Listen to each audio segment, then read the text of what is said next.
خلاصے کے طور پر آپ یہ سمجھیں کہ پیشاب، مزی،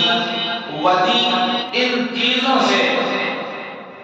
انسان ہر حال میں ناپاک ہو جاتا ہے، لیکن وہ ناپاک حدث اصغر چھوٹی ناپاکی ہوتی ہے، جس سے پانی حاصل کرنے کا طریقہ وضو یا مجبوری کے عالم میں تیمم ہے۔ اللہ پاک ارشاد فرماتا ہے وَإِن كُنتُمْ جُنُبًا فَاطَّهَّرُوا وَإِن كُنتُمْ مَرْضَىٰ أَوْ عَلَىٰ سَفَرٍ أَوْ جَاءَ أَحَدٌ مِّنكُم مِّنَ الْغَائِطِ أَوْ لَامَسْتُمُ النِّسَاءَ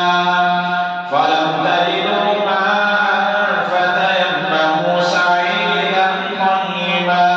فَامْسَحُوا بِوُجُوهِكُمْ وَأَيْدِيكُمْ إِنَّ اللَّهَ كَانَ عَفُوًّا غَفُورًا۔ کہ اے ایمان والو، جب تم نماز کے لیے آؤ تو پھر پاکی اور صفائی ستھرائی اختیار کر کے آؤ،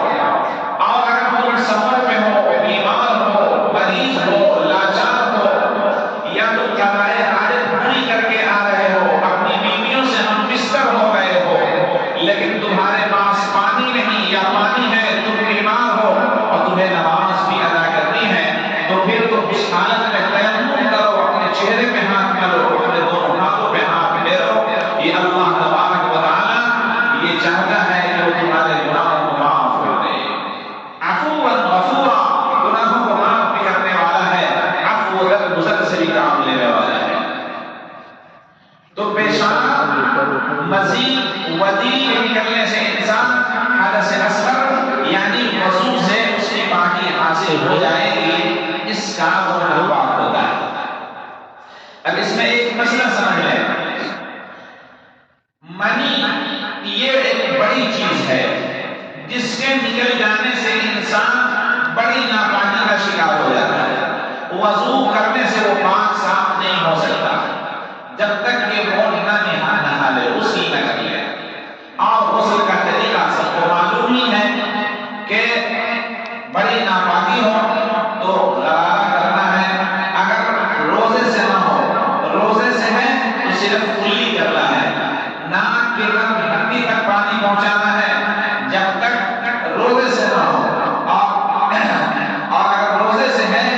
تو اس انگلی کو بھیگا کر کے ناک کی نرم ہڈی تک لگانا ہے، پہنچانا ہے، اور اس کے بعد پورے بدن کا پانی اس طرح رکھنا ہے کہ انسان کے بدن کا ہر حصہ دھل جائے، پانی وہاں گھل جائے۔ یہ پاکی کا طریقہ ہے۔ اب ایک مسئلہ یہاں پہ سمجھ لیں، اکثر لوگ مزی اور منی میں فرق ہی نہیں سمجھ پاتے، اور اس کی وجہ سے وہ کبھی پاک ہوتے ہیں تو ناپاک سمجھتے ہیں اپنے آپ کو، کبھی ناپاک ہوتے ہیں تو اپنے آپ کو پاک سمجھتے ہیں۔ منی سے نکلنے سے پہلے،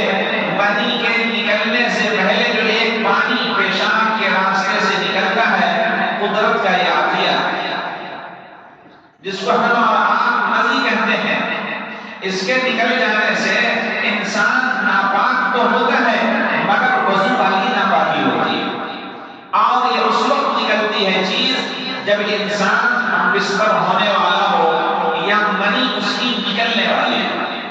اس کے پہلے قدرت ایک نظام بنایا ہے کہ پیشاب کے راستے جو سوکھے ہوئے ہوتے ہیں پہلے اس کو ہلکی چیز کو باہر نکال لے، تاکہ منی جب اس کے اوپر بات نکلے تو اس کے نکلنے میں آسانی ہو، ورنہ انسان کے پیشاب کے سسٹم میں پریشانی آ جاتی ہے۔ یہ فقہاء نے بھی لکھا ہے، اور آج کل کی جدید تحقیق میڈیکل ریسرچ نے بھی اس بات کی طرف اشارہ کیا۔ یہ اللہ کا عطیہ ہے، قدرت کا تحفہ ہے انسان کے لیے۔ دونوں میں فرق یہ ہے کہ منی کے نکلنے سے پہلے جو یہ پانی کی چیز نکلتی ہے، چپچپی لسیدار ہوتی ہے، اس کے نکل جانے سے انسان اس کے جوش میں، اس کے جذبے کے اندر کمی پیدا نہیں ہوتی۔ منی کے نکل جانے کے بعد انسان کے جوش میں فضول یعنی کمی پیدا ہو جاتی ہے۔ یہی فرق ہے ان دونوں میں۔ یاد رکھیے ایک مسئلہ، جیسے ایک انسان ہے اپنی بیوی کے ساتھ بیٹھا ہے گھر میں تنے تنہا ہے، کوئی نہیں ہے، بال بچے باہر گئے ہوئے ہیں، پیار محبت کی گفتگو ہو رہی ہے،